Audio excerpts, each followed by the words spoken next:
থামুন হুজুরের বয়ান একটিবার শুনুন। দয়াময় আল্লাহ আমাদের সবাইকে সঠিক পথে চলার তৌফিক দান করুন এবং আমাদের অন্তরে শান্তি ও পবিত্রতা বর্ষণ করুন, আমিন।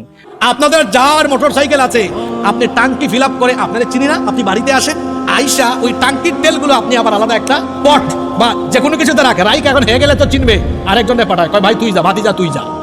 এভাবে এক মোটরসাইকেল 3জন 4জন নিয়ে যায়, বাড়িতে এনে 10-15 লিটার মজুত করে রাখছে। এইরকম আল্লাহর কিছু কুতুব এই প্যান্ডেলের ভিতরেও থাকতে পারে। চিন্তা করছেন কি ভদ্র, আবার জবাবও দিয়েছে। বলেন তো এই কাজ করা কি ঠিক? মজুদদারি যারা করে, রাসূল বলেছেন এরা আমার উম্মত।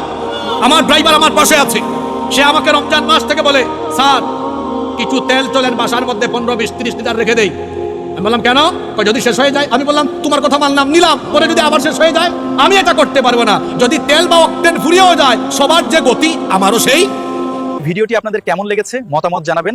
আমাদের কমেন্টে আপনাদের মতামত জানতে পারলে আমরা অনেক খুশি হব। ধন্যবাদ।